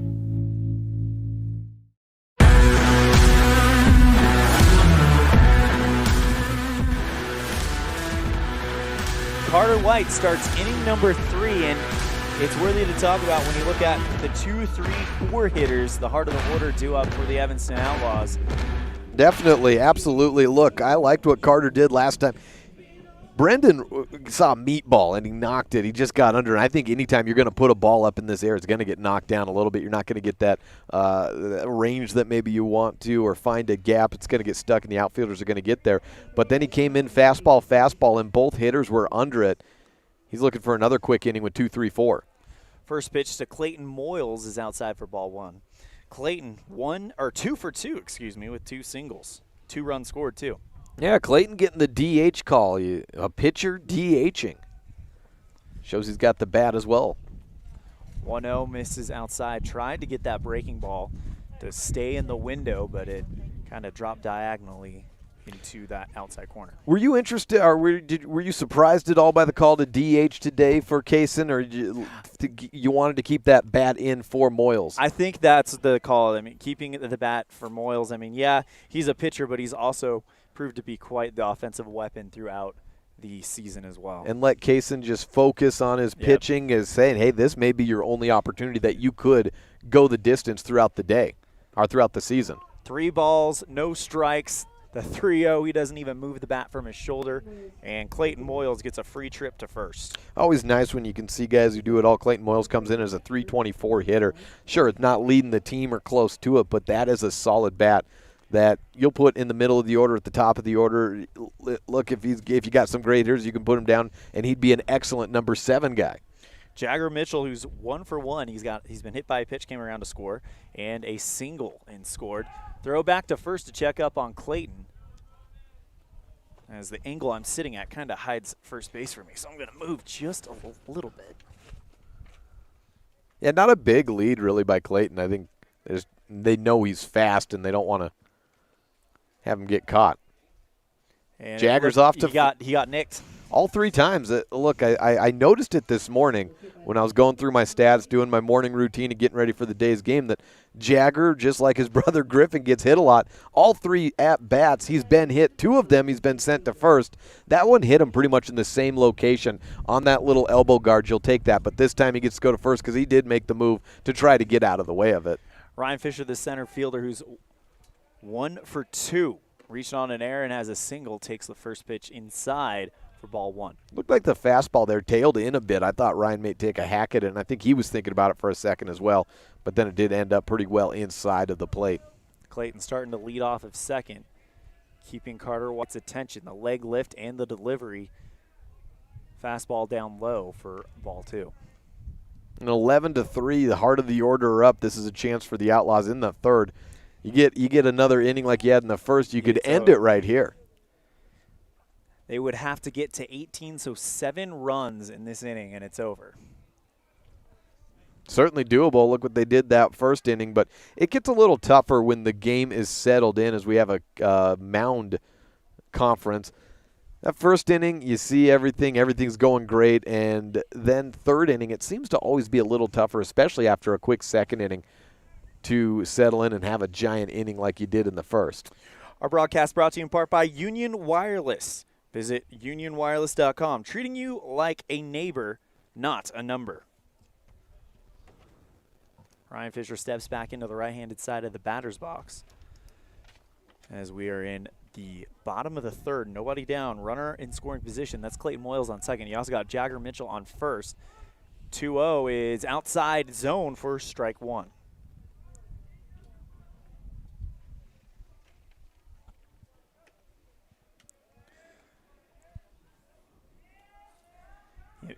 Mentioned things have definitely calmed down here in this third inning as Fisher puts one into left field. The center fielder dives. Isom can't get it. That's 1 run's going to score. He barely throws it back in there. They're sending Jagger Mitchell, who's got the speed. He goes wide. Throw is not going to even be close. Tries to get Ryan Fisher out at third. Ball went out. But, yep, out of the third baseman's glove. So an RBI, I'm going to call that a double. Yeah, it's a double over to third on the throw. I wouldn't call it an error.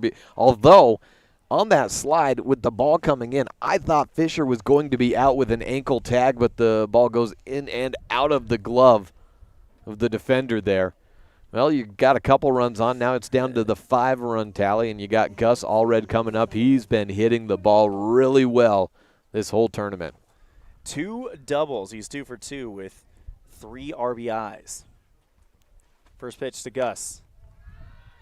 Just high for ball 1. You have a pause in the stretch motion of White there. Carter gets his leg up and then paused and then sent it, and now his day's done. The ball is handed over to the manager, so we'll see who they move to. I see a guy was warming up in the bullpen.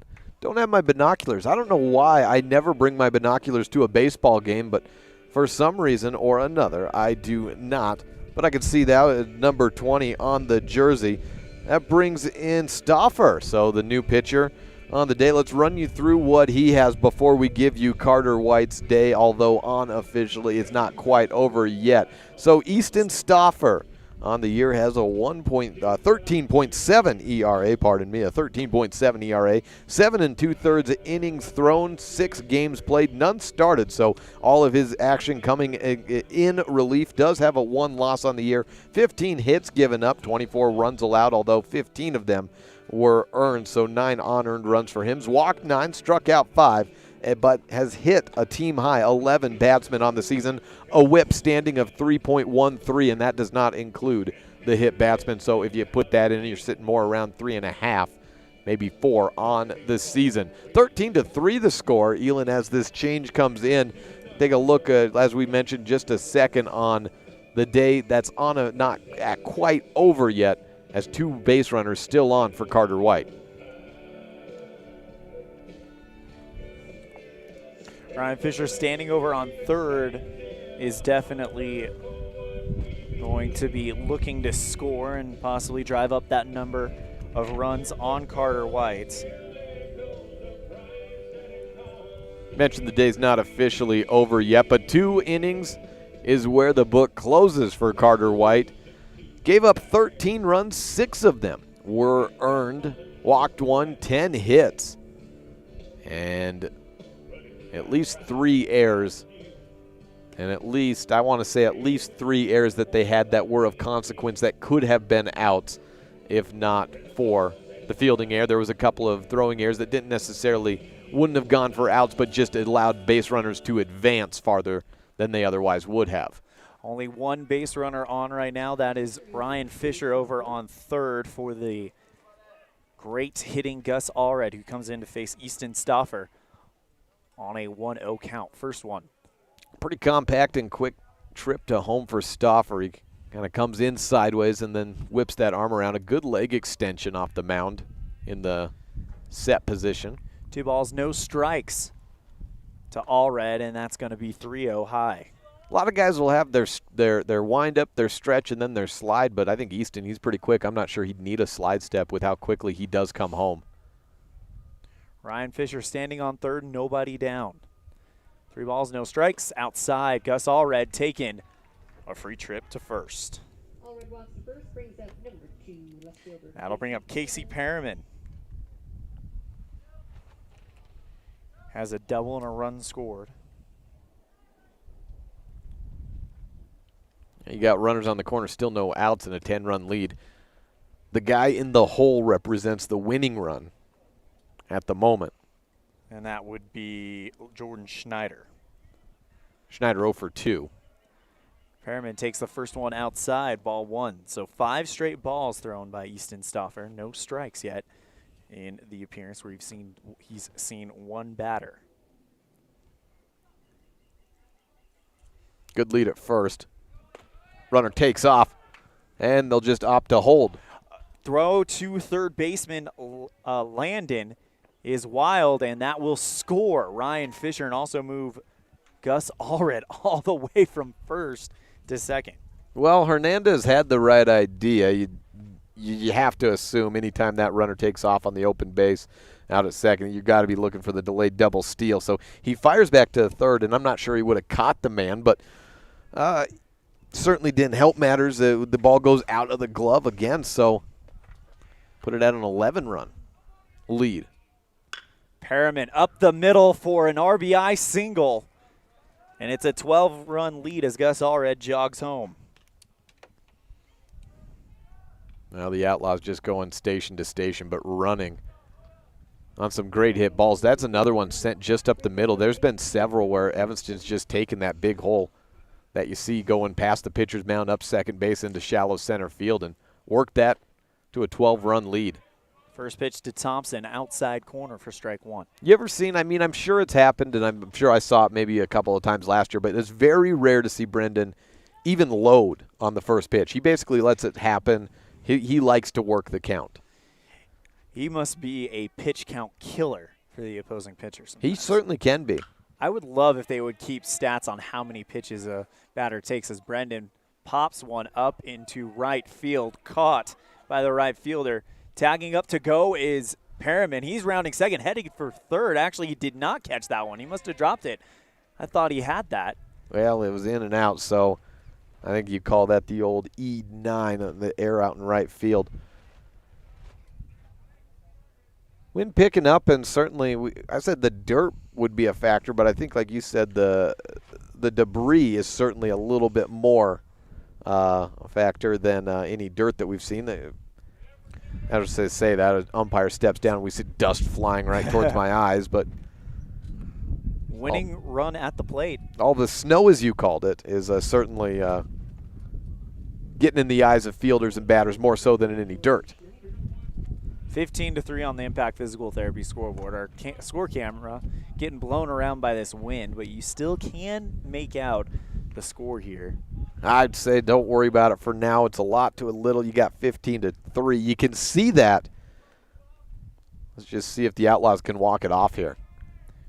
Of course, to Schneider in the dirt. Be the guy on deck. It could be a walk-off. All right, home run time? Be a first of his career. Let's see it. I'm sure he'd like to. We're building guys up today. That's what we're doing. We're giving Brendan the speed. Fly ball into left field.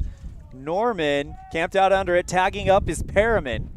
So a sacrifice RBI for Jordan Schneider. Good hit, getting it way out there, giving Perriman the chance to tag up and go home. We're pretty close to home plate. This is one of the closest positions every time we come to Jackson that guys could potentially just be hearing us. And, man, Jordan took it like he was trying to take it out on the left field wall. Kendall Cummings with one down. They just changed the scoreboard. It said 2 down. And I was wondering where the other out. I was also confused about that out. First pitch, breaking ball up high. Kendall had to duck his head out of the way to avoid getting the bell rung.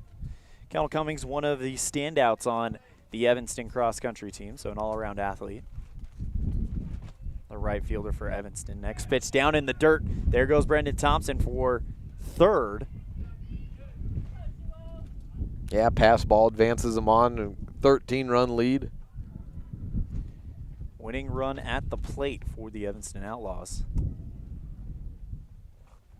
Time on the clock, 5:33. What was our official start time of the game? Official start time was 4:25. Just an hour past it. Cummings waiting for the 2-0. Fly ball popped up way up there. Isom in center field runs up, makes the routine catch. Tagging up Brendan Thompson, fires it home, and what a throw by Isom to hose Thompson out at the plate. Tell you what, Kason Isom has an arm to do that from center field. So that ends the inning. So Evanston's not going to walk it off at this point. It's 16-3 on the Impact Physical Therapy scoreboard. Headed for the 4th inning after this on a First Bank presentation. First Bank of Wyoming presentation of Outlaw Baseball on My Local Radio and the Big Dog. We know that when you think of Plains Tire in Evanston, you always think The Tire Professionals. Quality customer service. They're friendly with great prices. I really like Plains Tire in Evanston. But did you also know that the team at Plains Tire offers oil changes, windshield wiper checks, and free alignment checks? That's right, free alignment checks. We don't want you to quit thinking all those great things when you hear Plains Tire. We just want you to add to the list.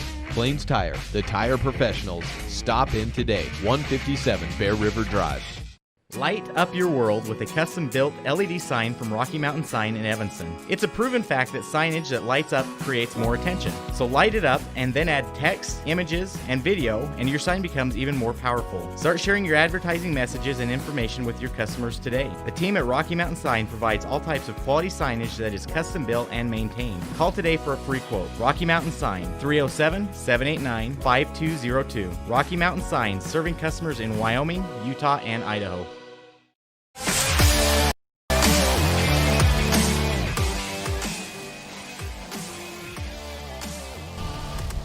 16-3 on the Impact Physical Therapy scoreboard. Kason Smith about to start inning number 3, and when you got a 13-run lead, why not?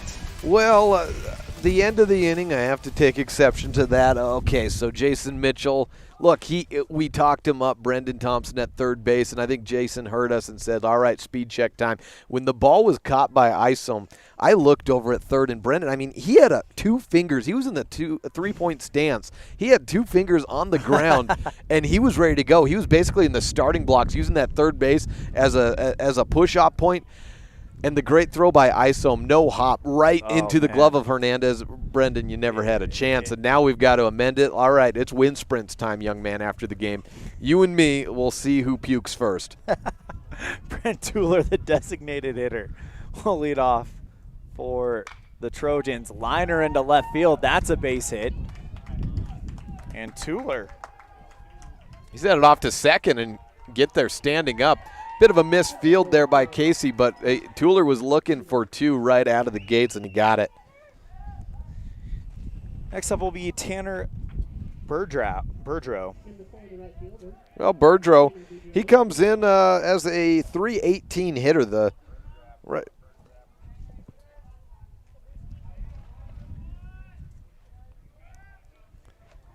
.318 hitter, and he's 1 for 1 with an RBI. 16-3 on the Impact Physical Therapy scoreboard. A runner in scoring position for the Titans. First pitch from Smith in the zone for strike 1. Well, runner on second. 13-run lead, and Kaysen is certainly getting a lot of situations to work through. I like what he's getting. He's had to work with runners in scoring position. He's had to work through some runs being scored. Certainly the wind blowing everywhere. Swing up high for strike 2. You also got to like that these type of situations can erase the fact that you're pitching in well, let's call it what it is, a blowout. Oh, yeah. And it can erase that kind of mentality and think, all right, now I'm in this situation, and I can kind of picture a close game. It's only going to help him moving forward. It gets a bit in the simulated game, sort of. You cannot simulate this in a practice. No. 0-2 chopped foul. Because you got guys on the other end. Thunder Ridge is in no way giving up. In fact, they're playing as good. I love that leadoff hit there. Yep. They just got. Found that left field corner and got a leadoff double. The 0-2 chopped on the third base line, but it goes foul. Schneider was rushing, trying to keep that one in to possibly get the ground out, but bounces off his glove across the third base line, and no balls, 2 strikes to Tanner Burdrow. We've got all righties on this team, don't we? I didn't see any single lefty. I haven't seen any lefties either. So the only left-handed batter on the field is Gus Allred for Evanston. 0-2 must have barely missed on the down outside corner. So it's now 1-2. Do not envy the guys out there. I mean, we're blocked on 2 sides from all the debris flying around. 1-2. Chopper, slow roller to second base. Brendan Thompson throws to first, and that'll be out number 1. Runner advances on the hit, so it'll be classified as a fielder's choice. The catcher, David Hernandez. We got the 8-9 up now for 1 out. Combined 0 for 2, these guys, is David Hernandez, who struck out looking to end the second inning. Steps into the batter's box. Some impressive plays from him from behind the dish today. Yeah, he's had to try to keep some plays in front of him. Some have gotten past, but that's a catcher. That's a tough gig. You don't have the peripheral vision everyone else does. You got the mask on. It's hot. You're crouching all the time. Everyone else gets to just stand up and not get sore back. Big swing and a miss at the first one. Let's say what it is. Catcher can be downright miserable given the day. Today, you like a breeze. It's a little bit of wind through the pads. 0-1 on the way. Inside corner. Beautiful pitch placement there by Kaysen Smith. I think it was 2014, and had to be a 97-degree day in Riverton, Wyoming. Doubleheader conference, and Will Kishpaw caught all 14 innings of it, and he would come out after every single dugout trip. 0-2 chopped up high, and goes foul. He'd come out after every single trip out to the field, I should say, back to the dugout, and you could basically just wring him out. Just twist Will and watch the buckets of water just pour out. Especially here coming in the next couple of weeks, you want to limit your catcher's time, and that's why I think you go having 2 catchers. You can, in a doubleheader day, go back and forth between the 2, and that heat's a big thing. And Evanston's got 3 of them that can play catcher. The 0-2 on the way, down low for ball 2, actually. So that was 1-2, my apologies. Yeah, Ryan does a good job at the catching position as well, and then Reed can play shortstop. It's funny how the 2 catchers also play shortstop as well. Reed Gross over at shortstop now, caught the 2nd game yesterday. Jagger Mitchell catching right now. He played shortstop the previous game as well. He also started on the mound. Throw back to third to try to keep Brent Tueller honest. Ball got on to first. Gus was quick on it, so there's no advance on from third to home.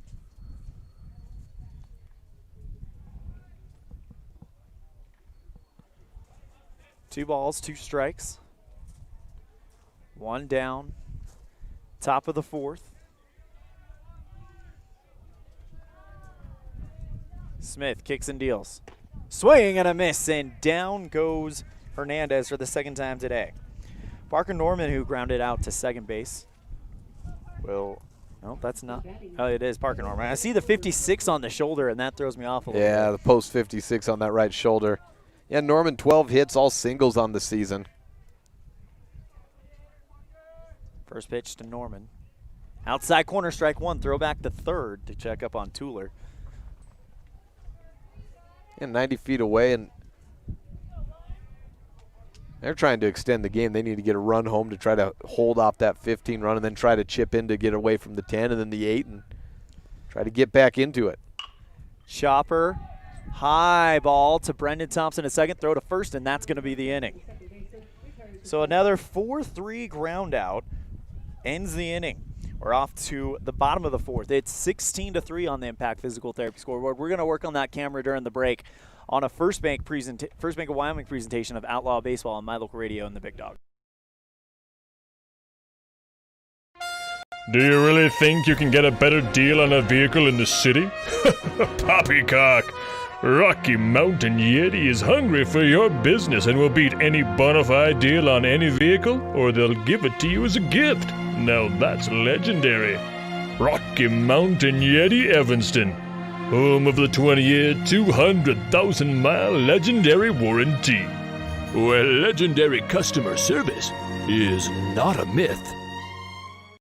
Hello, this is Dr. McKay Frankham. As a dentist in Evanston for over 20 years now, my mission has always been to provide quality dental care for people of all ages at reasonable prices. I'm a detail-oriented person, and it's important to me to stay current on new dental procedures and protocols that can help my patients have the best experience and have the best results. Over the years, I've also worked to keep my overhead low so that I can pass those savings on to my patients. I believe everyone deserves quality dental care. Please call us today at 307-789-8910.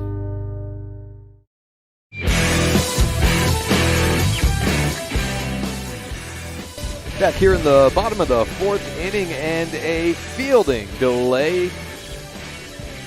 Getting back out and raking the box, raking the mound is... I think did they call it? May have. A 12-run game going into the 4th, or a 13-run game. I can't quite tell. I mean, the helmets are on for Jason Mitchell. It looks like he's ready to go back out. I don't think they've called it. They're just having conversations. I think the field conditions were getting dusty, but you know what? Maybe they did, because they're pulling the hose out. They're raking everything. Maybe that's it. I think that's it. So 13 after 4, maybe? Maybe. Our broadcast brought to you in part by MyLocalRadio.com. Live regional sports as well as giveaways, contests, local radio just for you. That is MyLocalRadio.com. Well, I think that's it. Yep. So your final score, 16-3. Kason Smith gets the win. Big win for Evanston. Well, in a very short game. Yeah, you get back out. You get the sticks working. You go into a big game tomorrow. You want to have confidence going in against Lone Peak, and I think they'll certainly have that. But you got to get ready for a horse and a hoss of a game tomorrow. Absolutely. We're going to step aside. When we come back, we'll have our post-game show after this on a First Bank presentation. First Bank of Wyoming presentation of Outlaw Baseball on mylocalradio.com and KNYN 99.1. Again, your final score in 3.5 innings, really, 16-3 Evanston over Thunder Ridge, Idaho. It's human nature to think the grass is always greener on the other side of the fence. That's not always true, especially when it comes to buying vehicles. This is Dennis Lynch, General Manager at Auto Farm Chevrolet. Dealerships pay the same price for new vehicles across America. The fact is, the best deals are right here, in your own backyard. The difference is that our employees are your neighbors, people you can trust. Please visit us first, Auto Farm Chevrolet. We are your community-driven dealer. When someone says sleep apnea, it usually conjures up stereotype images. This is Dr. Jonathan Morgan. The fact is that sleep apnea affects people of all ages and occurs when there is an involuntary pause of breath during sleep. Are you always tired? At Arrowhead Dental, we offer oral appliance therapy as an effective, non-invasive treatment for certain types of sleep apnea. Schedule an appointment to take a simple in-home test. Visit arrowheaddentalwy.com today.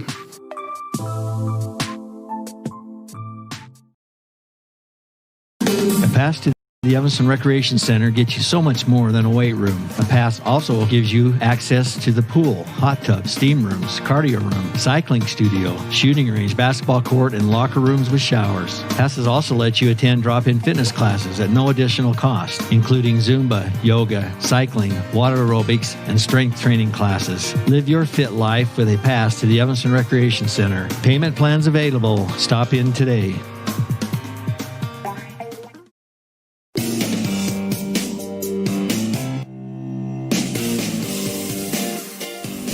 16-3 your final score in 3.5 innings. The Evanston Outlaws improved to 2-1 at the 2020 Teton Classic. It's time for your Jimmy John's Free Fast Recap. Brought to you by Jimmy John's on 113 Front Street in Evanston, where fast and fresh meats. The Evanston Outlaws came in to this game after splitting games against Idaho Falls with a 4-3 extra inning win and then an 8-0 loss to Madison, Idaho out of Rexburg.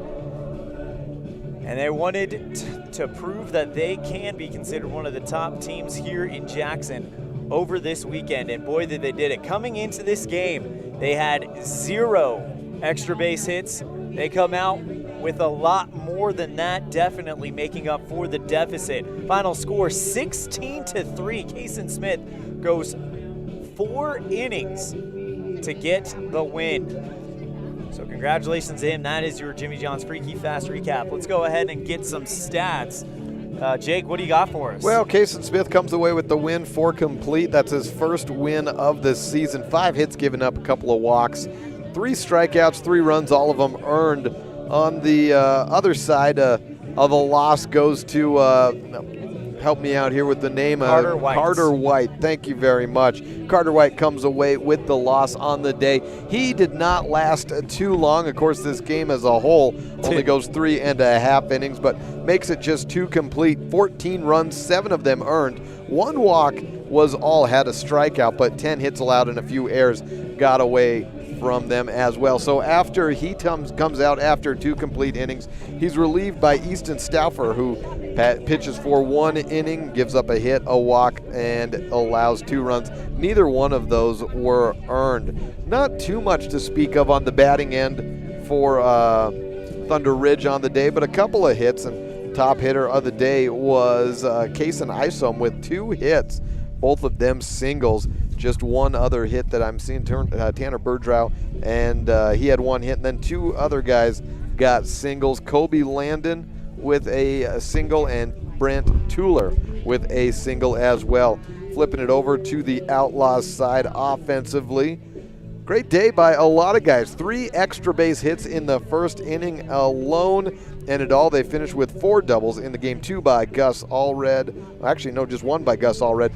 1 by Casey Perriman, 1 by Gus. Ryan Fisher had a double, as did Reed Gross. In all, a couple of guys getting 3 hits. Casey Perriman goes 2 for 3.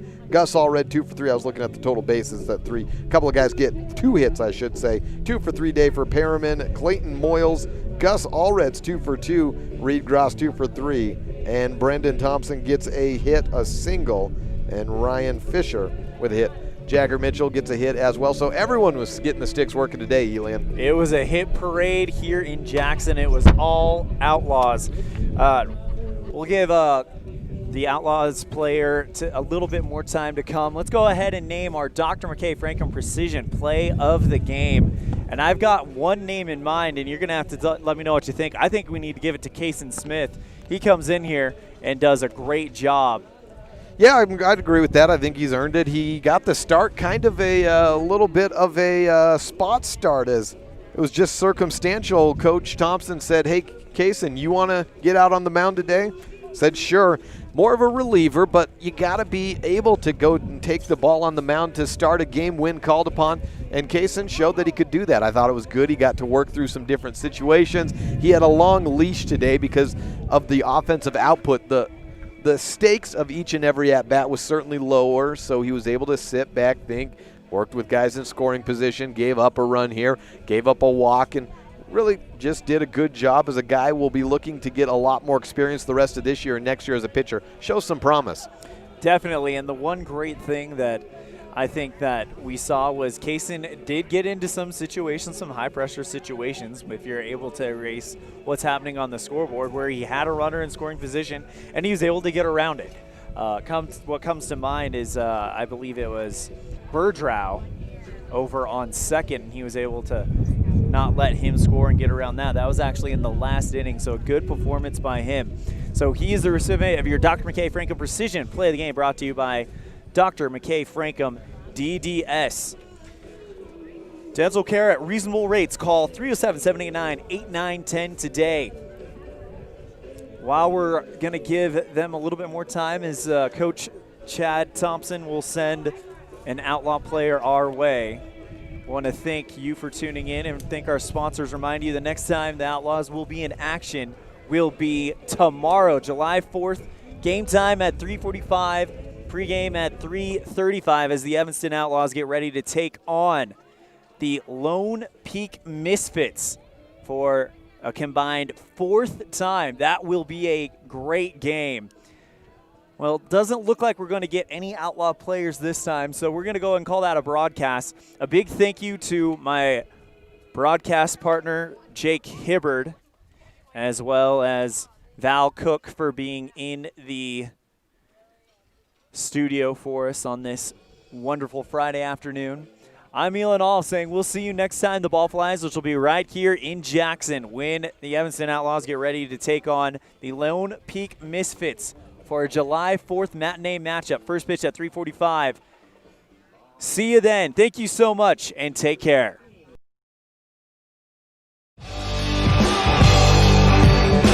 You've been tuned into Evanston Outlaw Baseball on the Big Dog 99.1 KNYN with live video online at mylocalradio.com. Today's broadcast has been brought to you by these supporting businesses and individuals: Auto Farm Chevrolet, First Bank of Evanston, Dr. McKay Frankum, Rocky Mountain Yeti, Arrowhead Dental, Plains Tire, the Come On In of Casper, the Littlest Wood Shop, Evanston Recreation Center, the Legal Tender Restaurant in Best Western Dunmore Inn, West Star Printing and Rocky Mountain Sign, the Bear Lake Convention and Visitors Bureau, Uinta County School District No. 1, Ellingford Brothers, Bear River Dental of Evanston and Black's Fork Dental of Mountain View, Trona Valley Federal Credit Union, Mountain West Business Solutions, Wyoming Dental Specialties, Cash Honda Yamaha, and by Dr. Todd Hoover Chiropractic. The proceeding has been a wholly owned production of MyLocalRadio.com and Cook Brothers Broadcasting, no portion of which may be used or rebroadcast without the express written consent of Old West Media. Our executive producer is Val Cook.